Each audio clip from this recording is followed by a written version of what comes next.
So I'm going to be talking about some of the work we did once we upgraded our telescope and we started thinking about how students might learn better with some more hands-on work on the telescope. And it led us down a path where we really revisited some of the ways that we might do learning, might do project-based learning, and would just kind of get at big ideas to help the students be more motivated. So this work is the people putting together the telescope were Alexei Kisselev and Arkady Portnoy, and Sunil, whom you just heard, myself, and especially Cheung worked on preparing a lot of these details, and we all worked together in the physics department at Queensborough Community College of CUNY. Okay. My screen is not set up very well. Okay. So there were several inspirations for this presentation, for the work here. One was we were looking at our existing pedagogies. So we teach a lot of, well, we teach an astronomy course, which is often the only science course those students will get in college. And we also teach introductory physics for scientist type students.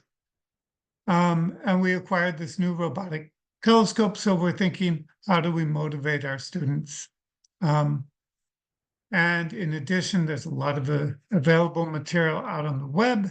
Our telescope is now capable of robotic action, but certainly there are a lot of other robotic telescopes available on the web and resources. Okay, and that led us down to exploring the philosophical ideas behind astronomy, like why is our universe here? Why is our universe the way it is? And that gets into the idea of fine-tuning, and even how is consciousness related to the study of astronomy, in that they both stem from observation, but more on that later. And using these sort of big concepts along with more simple, like just, plug into this formula, get a calculation. Of course, how can we meld these together to improve numeracy skills of our students? Okay.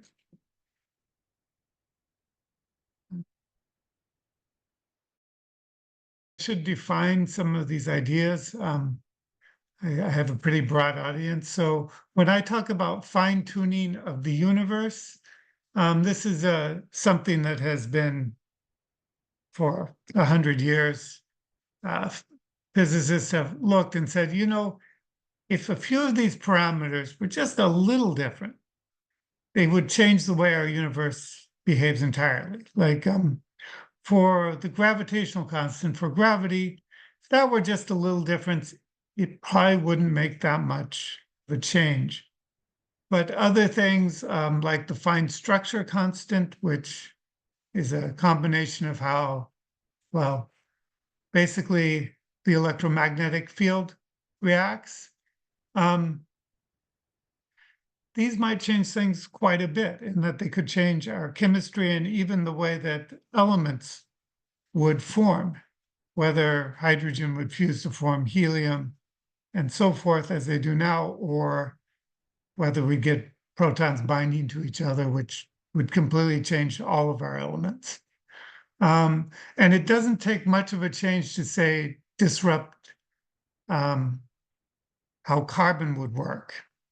And carbon, of course, is essential for life, the way that it can interact with so many other molecules and form these long, complex chains. All right, so understanding this idea of fine-tuning means you have to be able to understand how even a small change or a larger change can really completely disrupt the universe. And it means that you're going to need to understand comparative magnitude, how something small can affect something much larger. And this sort of quantitative assessment is a fundamental gen ed outcome of our teaching.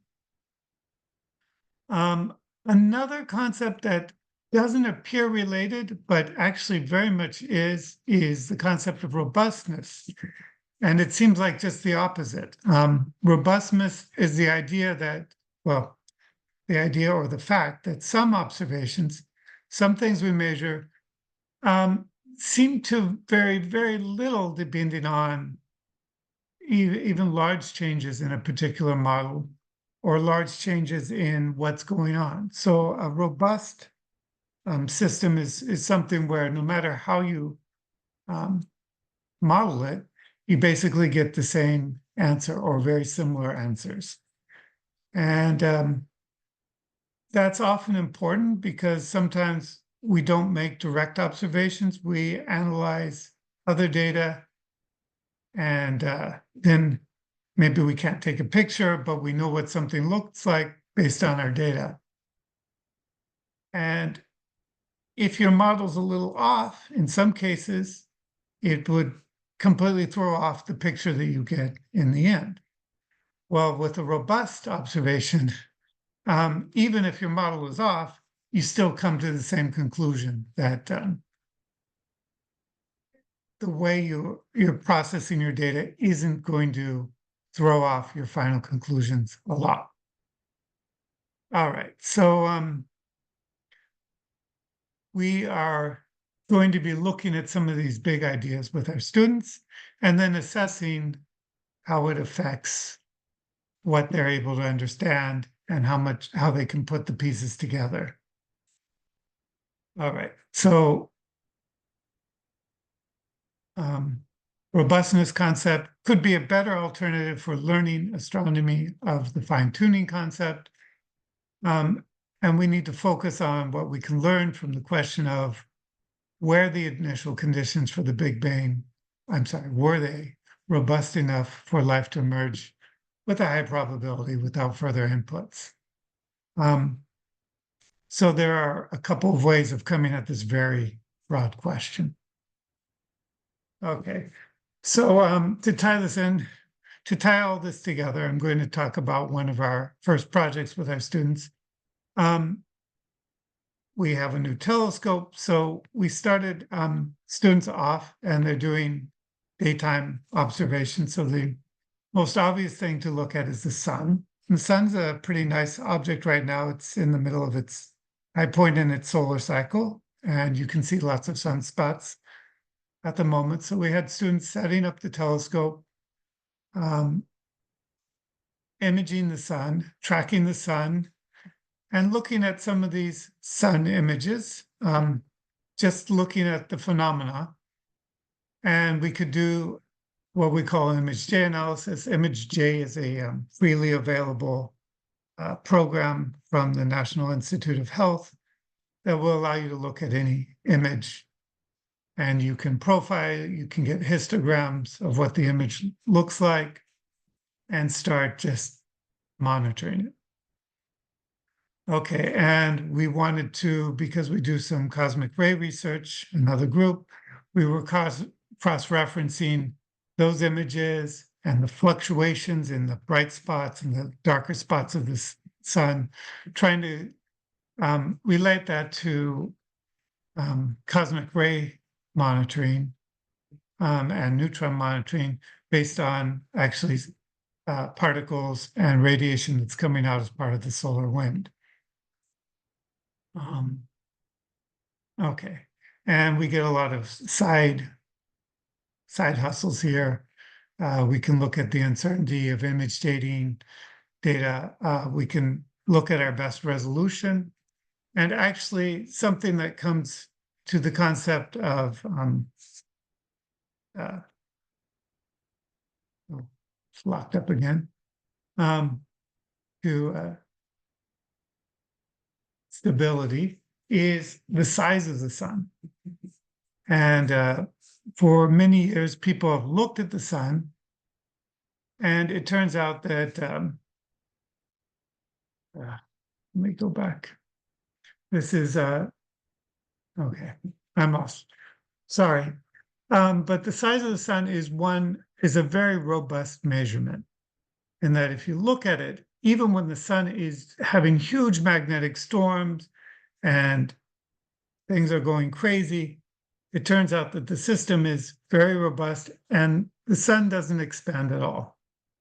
So here's something where the internals of the sun are changing completely, especially the magnetic field, some of the currents in the sun. But this final measurement doesn't change on the physics. And if you're doing a robust measurement, it shouldn't change based on how you're measuring it either. So turns out it doesn't. So we wanted to relate this to pedagogy, and we wanted to start talking to our students about how this doesn't change much. So you can show a nice picture of the sun. And I don't have a good image for this, but if you look at the graph, there are some bad curves, but there's a very flat curve here. And that's sun images. And we can talk to the students. We say the sun's half diameter values have ranged from 959.4 arc seconds to 959.9 arc seconds. So almost no change at all. And the fluctuation percent is taking the difference over the average, about 0.05%, almost nothing. And then we start playing with this as a closed test for students to analyze what the students are getting out of this. And a closed test, we're kind of using this against what it was originally meant for. It was originally meant to see how understandable a certain passage is. So what you do in a closed test, CLOZE, is you remove some of the words or some of the ideas, and you see if the student or the reader can fill in the idea. So every time you see a line, it means something was taken out, and I've put in the answer just for clarity here. So the answer, so once you've told the students the first part, if they really got that, they can rephrase it and they can fill in for the second one. Therefore, the sun's diameter is stable to within 100 minus 0.05%, which is 99.95%. So if a student understands what's going on at all, they should be able to fill in that 99.5%.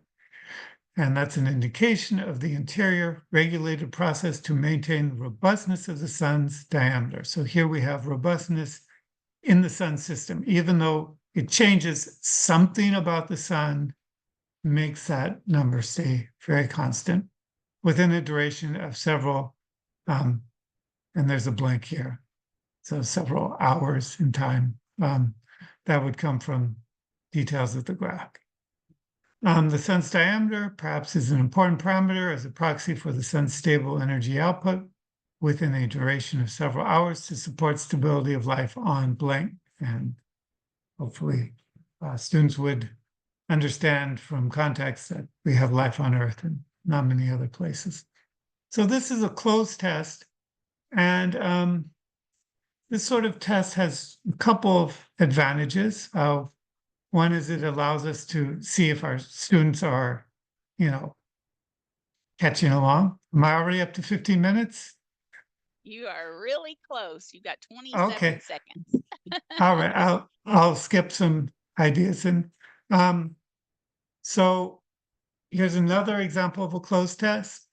And we're talking here about fine fluctuations and seeing things tuned at a fine-tuned level. And I'm just going to have to go down to some results. So we've done a few of these things, and for neutron star mergers and how gold is produced in our universe, that turned out to not correspond well. We got 3 out of 19 students understand log scale and proportionality. More to our point here, I think I'll just go to the next two. 15 out of 19 students got the closed test correctly on the question of sort of money and how much $1 of uncertainty is in a matter of $50. Whereas when we did a different calculation, one talking about well, the cosmological constant in the universe, and it's actually famously off by about 120 orders of magnitude. Only about 3 out of 19 students got that. So I need to cut myself short. So I will just say our final conclusion was it's better to go at these ideas by talking about, well, we have life on Earth. What was special about our universe that allowed that life to happen, that gave us sort of the result that we came to life, as opposed to saying, well, what's weird about our universe that makes it the way it is, and what kind of fine changes could change our universe completely. So we found it was better to come at the idea from the perspective of robustness rather than fine-tuning. And I will leave it at that. Thank you.